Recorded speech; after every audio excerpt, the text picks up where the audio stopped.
Muchas gracias. Bueno, finaliza el curso, es la mejor noticia.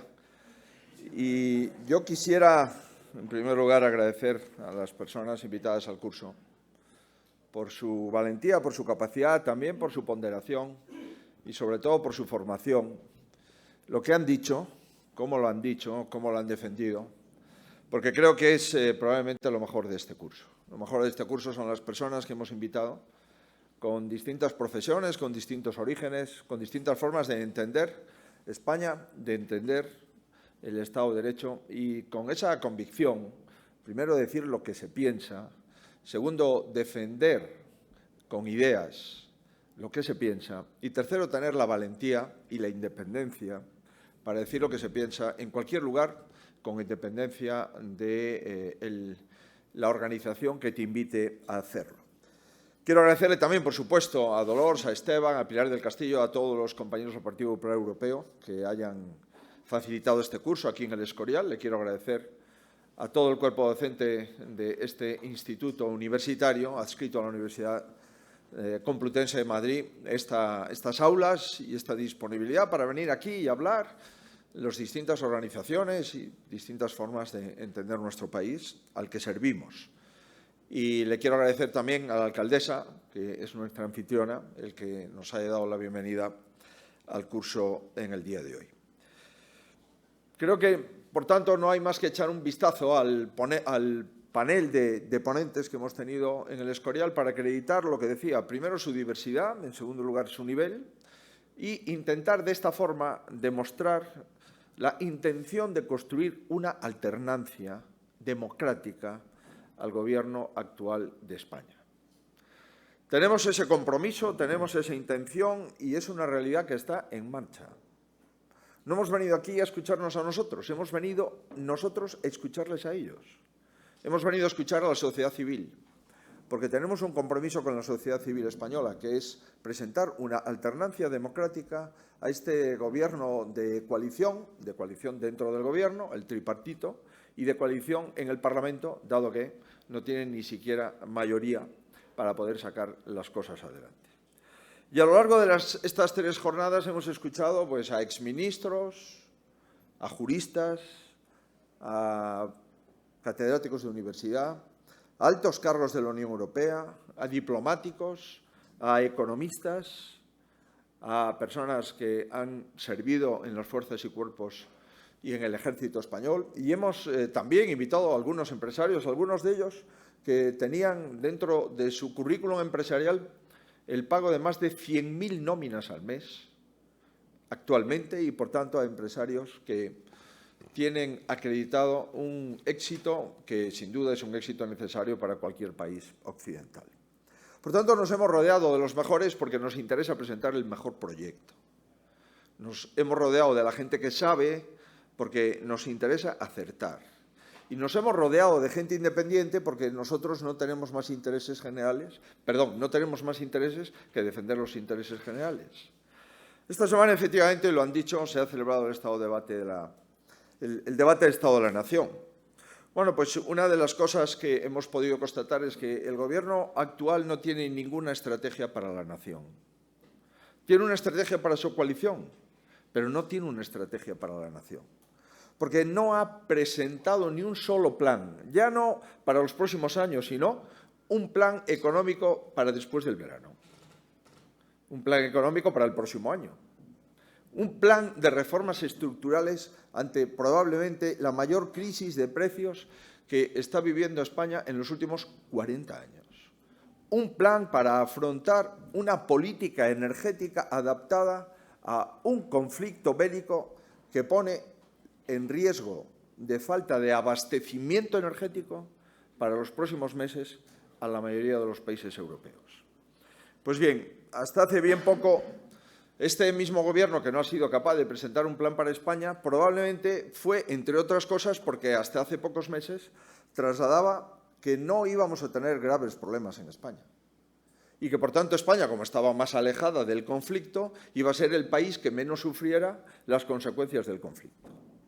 Esto, insisto, hace meses, no hace semestres, simplemente hace meses.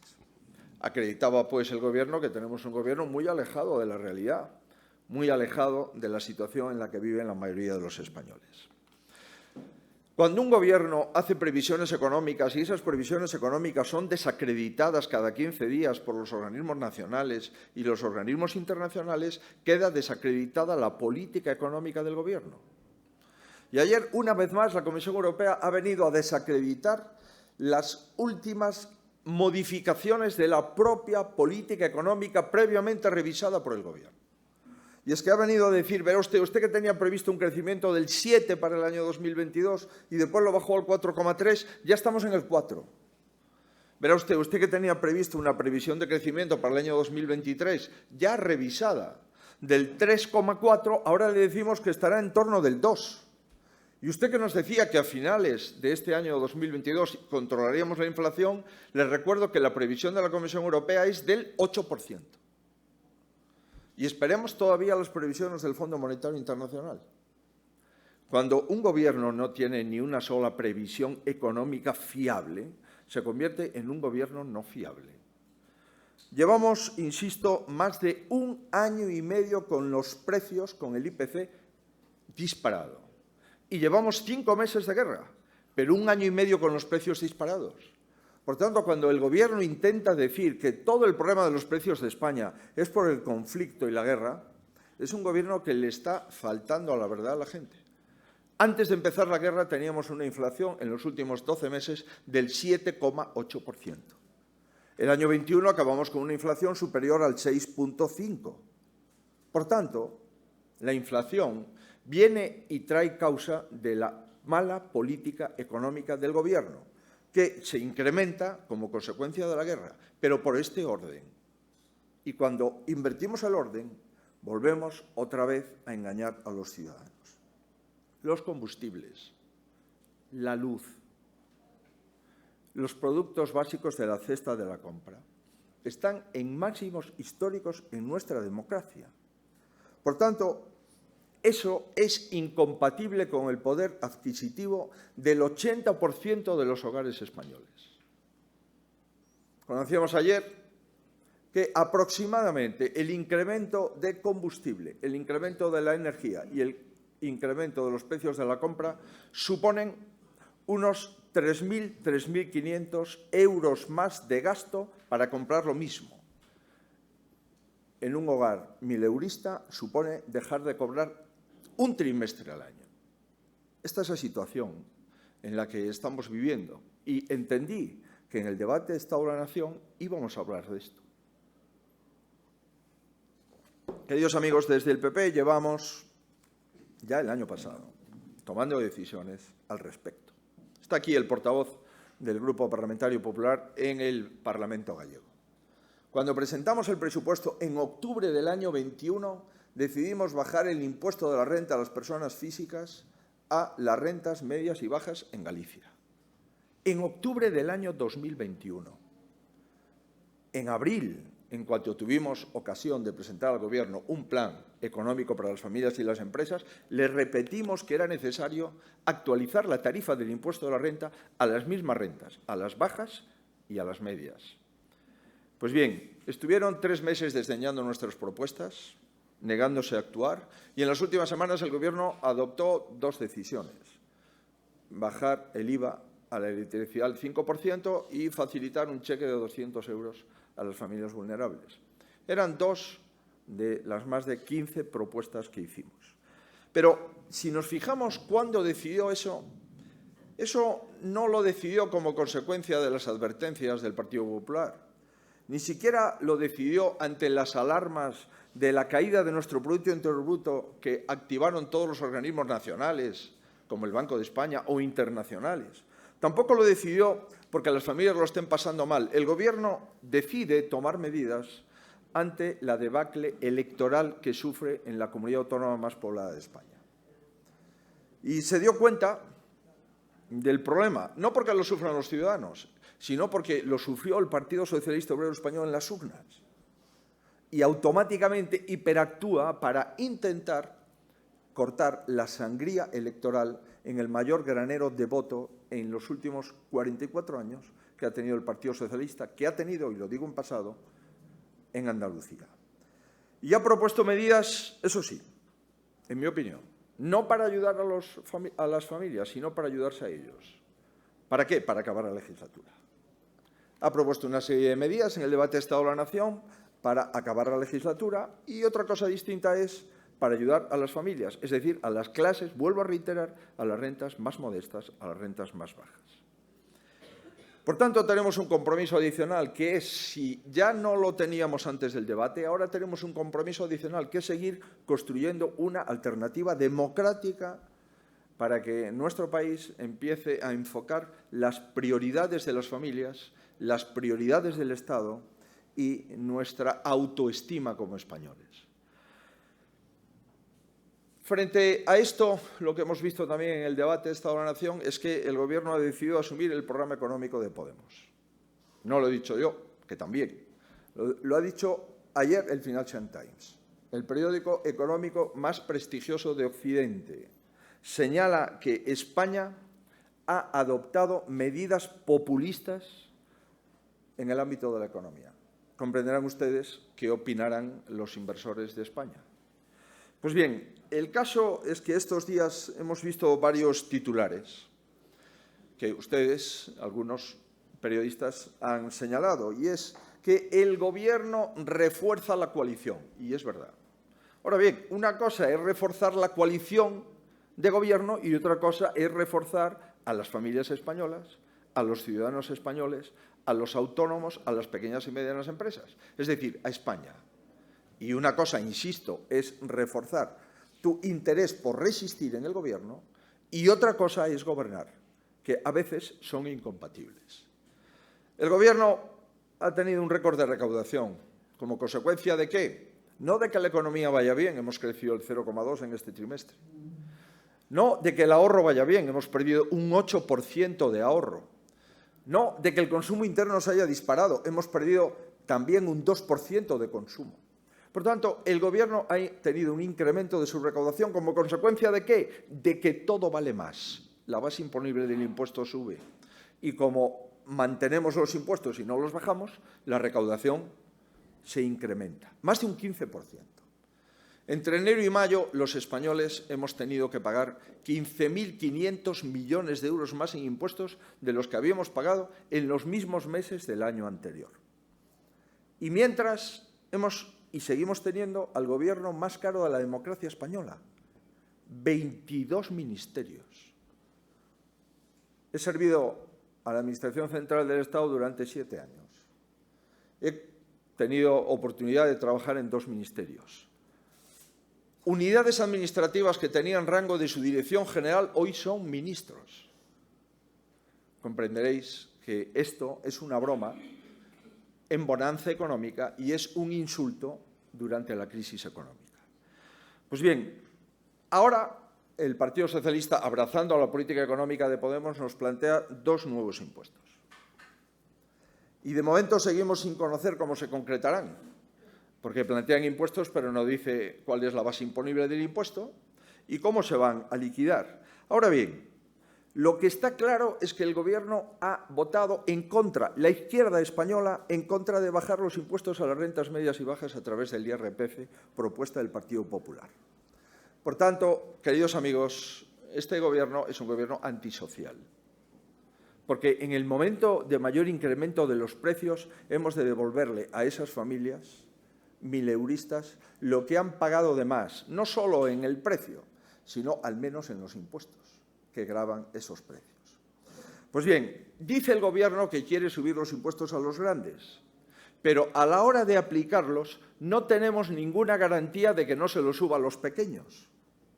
Y es que no conozco ningún antecedente que subiéndole supuestamente los impuestos a la banca no lo paguen en comisiones los que utilizamos la banca, en disminución de los rendimientos a los que tienen cuenta de ahorro o en incremento de los tipos de interés a los que necesitan endeudarse. Y en cambio, lo que hemos dicho nosotros es muy claro y muy franco. Bajemos los impuestos a las clases medias y bajas directamente, a través de la agencia tributaria y a través de una retención menor en las nóminas de los trabajadores. Esta es la propuesta que entiendo yo la izquierda denominaría progresista, si la izquierda fuese la izquierda y si la izquierda en España fuese progresista. Pues esta es una propuesta, queridos amigos, que vamos a mantener, porque es lo que haríamos nosotros si estamos en el gobierno. Por tanto, los españoles, cuando tengan decisión de valorar, nosotros le bajaríamos la renta a todas las familias que tengan ingresos inferiores a 40.000 euros. ¿Esto tiene un coste de 6.000 millones de euros? Sí, pero hemos recaudado 15.500 millones de euros más.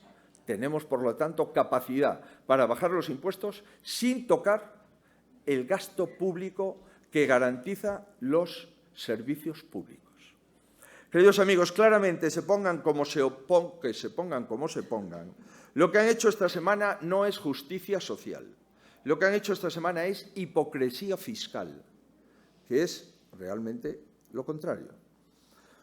En mi opinión, a pesar de que no pude hablar, pero estuve tomando notas con mucho interés, en mi opinión, este debate se ha utilizado el no debate de la nación para simular el buen estado de la coalición, que comprenderéis que entre la nación y la coalición hay, francamente, mucha distancia.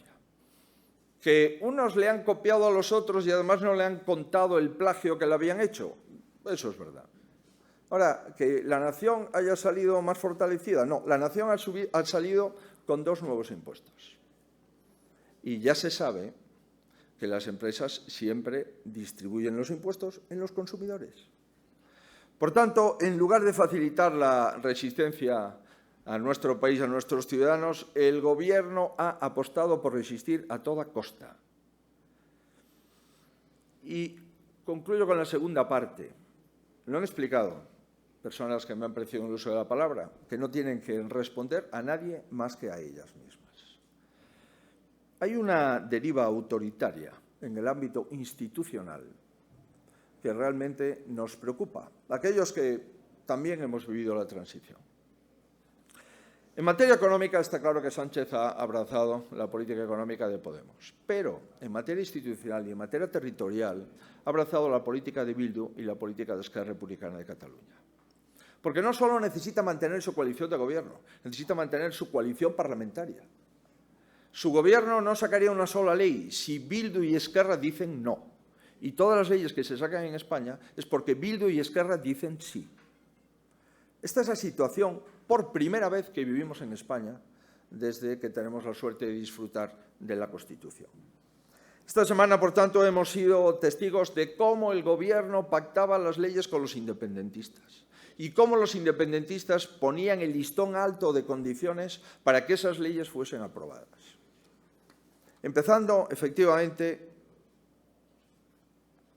por la mal llamada Ley de Memoria Democrática. Porque la ley Bildu no es ni memoria ni democrática. Pactar los términos de nuestra memoria con aquellos que son herederos políticos de los que bombardearon la democracia, utilizando como arma el terrorismo, no lo merece ni la memoria ni la democracia española. Queridos amigos, pactar esto con alguien que es incapaz de condenar los asesinatos y con alguien que además es incapaz también de colaborar con la justicia para esclarecer los más de 300 asesinatos de autores desconocidos, no pueden ser los interlocutores de la memoria y de la democracia en España. Y lo saben muchos socialistas. Hay algunos que lo han manifestado, y lo han escrito y lo han firmado. Y hay otros que lo saben, lo sienten y están perplejos de cómo ha mutado aquel Partido Socialista Obrero Español de las Libertades, aquel Partido Socialista Obrero Español de la Transición y de la Constitución. Alargar el franquismo hasta el año 1983 es una broma de mal gusto. Pero si además alargan el franquismo aquellos que mataron más que nunca durante el franquismo, comprenderéis que ya deja de ser una broma de mal gusto para convertirse en una indecencia. Queridos amigos, esta misma semana, mientras se hace el debate de Estado de la Nación, se aprovecha para hacer una mutación con fecha concreta y de obligado cumplimiento desde el Gobierno al Tribunal Constitucional, a través del Consejo General del Poder Judicial. Amigos, nosotros nos habíamos comprometido y seguimos comprometidos con renovar el Consejo General del Poder Judicial. De poco ha servido la mano tendida del Partido Popular. Presentamos un documento, primero a la sociedad española, inmediatamente después, en tiempo real, al Gobierno de España. El documento es conocido. El documento está ahí. El PP no está bloqueando nada. El PP está concretando el documento para la renovación del Consejo General del Poder Judicial. De poco ha valido que la Unión Europea ayer o antes de ayer hubiese advertido otra vez que es necesario una modificación del Consejo General del Poder Judicial con mayor participación y protagonismo de los jueces y que es necesario acreditar la independencia del Ministerio Fiscal para poder, efectivamente, con apariencia al menos de neutralidad, ejercer sus funciones altas instituciones del Estado. Pues bien, hemos acreditado que el presidente Sánchez no tiene mucho interés en renovar los órganos constitucionales. Lo que tiene mucho interés es con controlar el Tribunal Constitucional. No vaya a ser que el Tribunal Constitucional diga que es inconstitucional la modificación de la Ley Orgánica del Poder Judicial que interviene al propio Consejo General y le impide ejercer sus funciones. Es el mayor atropello del Poder Ejecutivo al Poder Judicial que hemos vivido nunca. Amigos, hoy hemos tenido en este curso, pues en este último, una mesa donde hay un catedrático de Derecho Constitucional, donde hay una periodista que ha relatado la transición desde el primer instante hasta hoy, un teniente general de las Fuerzas Armadas, y reconocido en toda Europa, un fiscal de Sala del Supremo, que ha dicho lo que ha considerado oportuno, y además lo dice, te guste o no, y a una exdirectora del CNI, hoy funcionaria del Cuerpo de Inteligencia en España. Pues bien, yo creo que ninguno de los ámbitos que ustedes representan se libra de esta deriva autoritaria, porque todos sus ámbitos están intervenidos, de forma directa o indirecta. Directa, quitándole a ustedes competencias a través de las leyes, indirecta, nombrando a titulares de los órganos, militantes, simpatizantes, admiradores del señor Sánchez. Comprenderán que ustedes están en una situación delicada y a nosotros eso nos preocupa. Nos preocupa que la fiscal general del Estado pueda ser de la noche para la mañana de ministra y diputada del Partido Socialista Obrero Español a fiscal general del Estado. Nos preocupa lo que hemos visto en el CIS, poner al mayor admirador del señor Sánchez a hacer las encuestas de todos los españoles financiadas con fondos públicos. Nos cuesta mucho ver cómo el CNI, después de actuar, palabras de la ministra de Defensa, de forma legal y motivada, con autorización judicial, para cumplir el artículo 1 de la ley del CNI, que es asegurar la integridad territorial de España, haya sido cesada. Nos preocupa muchísimo que en la Comisión de Secretos Oficiales estén justamente aquellos que el CNI tiene que investigar. Nos preocupa lo que estamos viendo en Radio Televisión Española, que están bajando sus audiencias al tiempo que baja su credibilidad.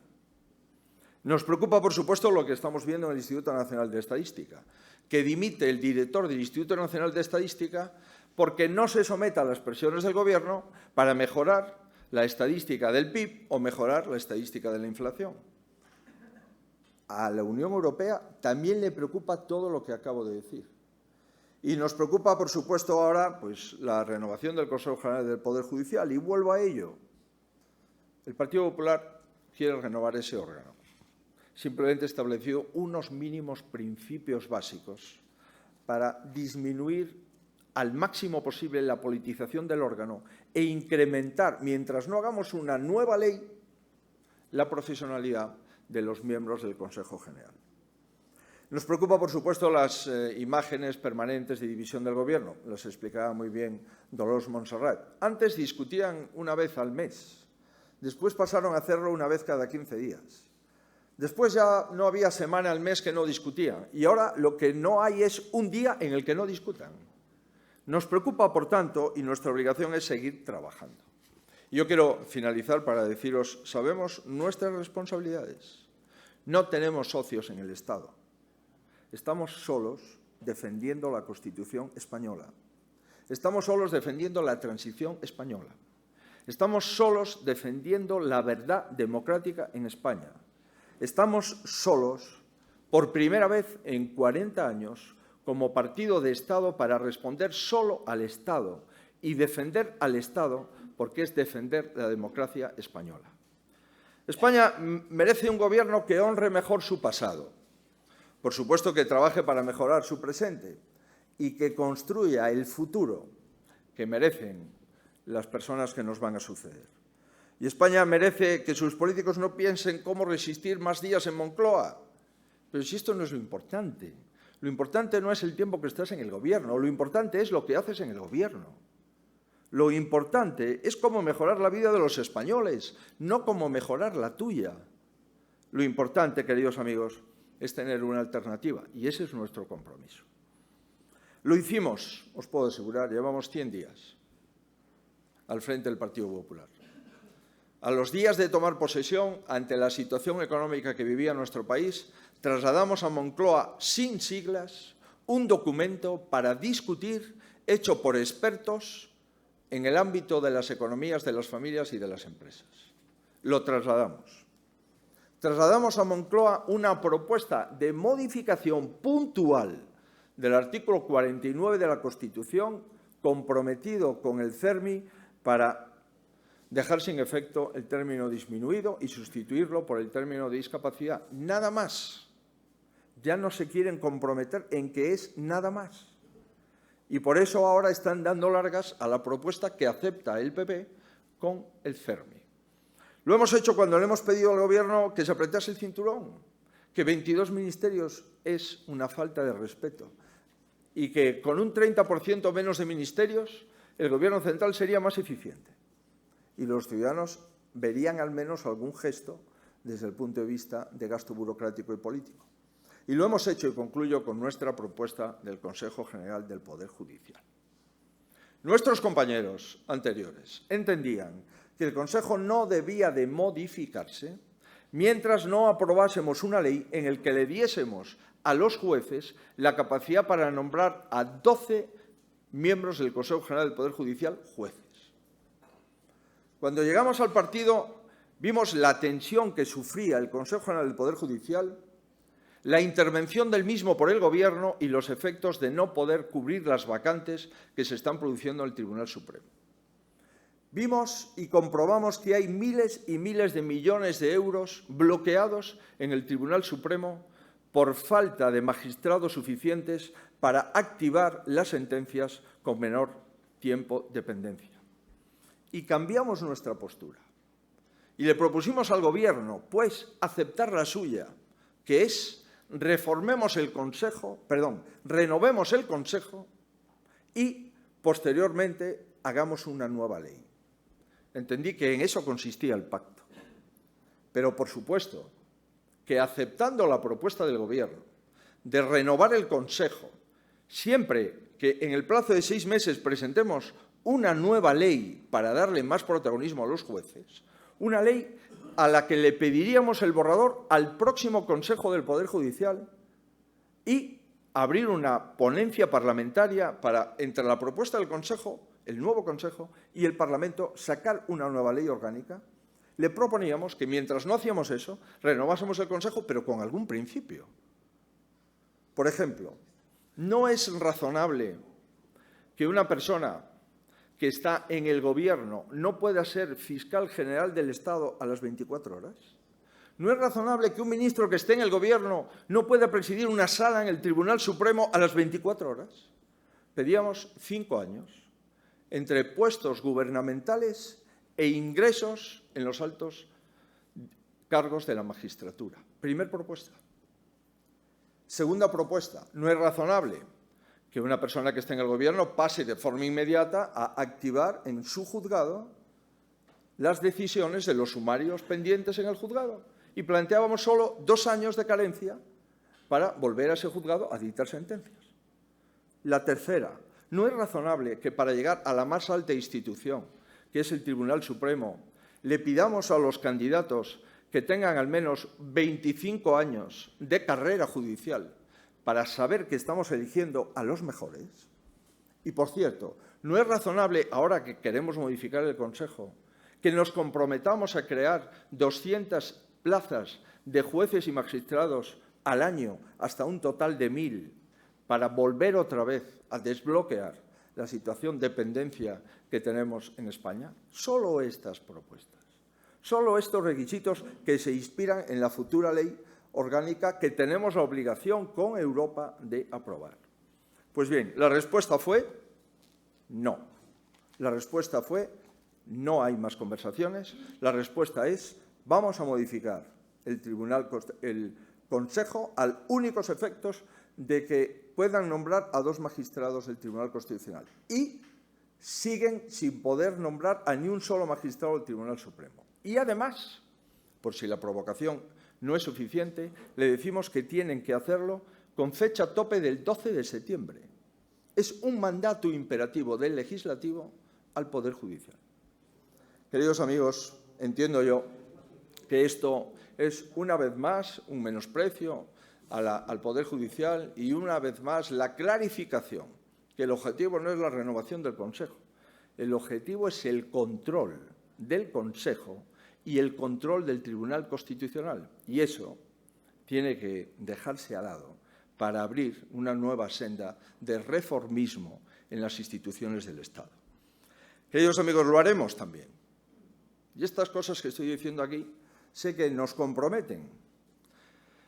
Vamos a devolver la independencia y el rigor a las instituciones del Estado. La Fiscalía General del Estado debe de servir al Estado y no al Gobierno.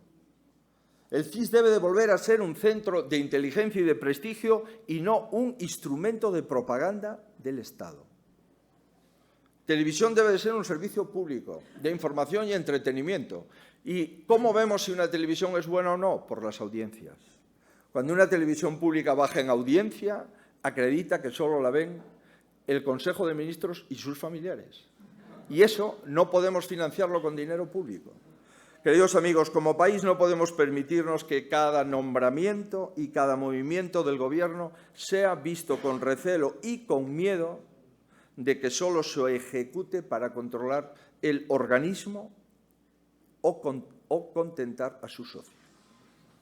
Y cuando esto lo hemos comprobado durante estos 3 años, entenderán nuestras dificultades para seguir intentando ayudar al Gobierno a acertar. Queremos que nuestras instituciones dejen de ser puestas en duda. Pero ¿cómo el CIS? ¿Pero cómo el CNI? ¿Pero cómo la Fiscalía General? ¿Pero cómo el INE? ¿Pero cómo Radio y Televisión Española pueden estar en una situación como esta? Queremos dejar de ser vistos en Europa con preocupación. Atentos a lo que dijo el comisario de Justicia.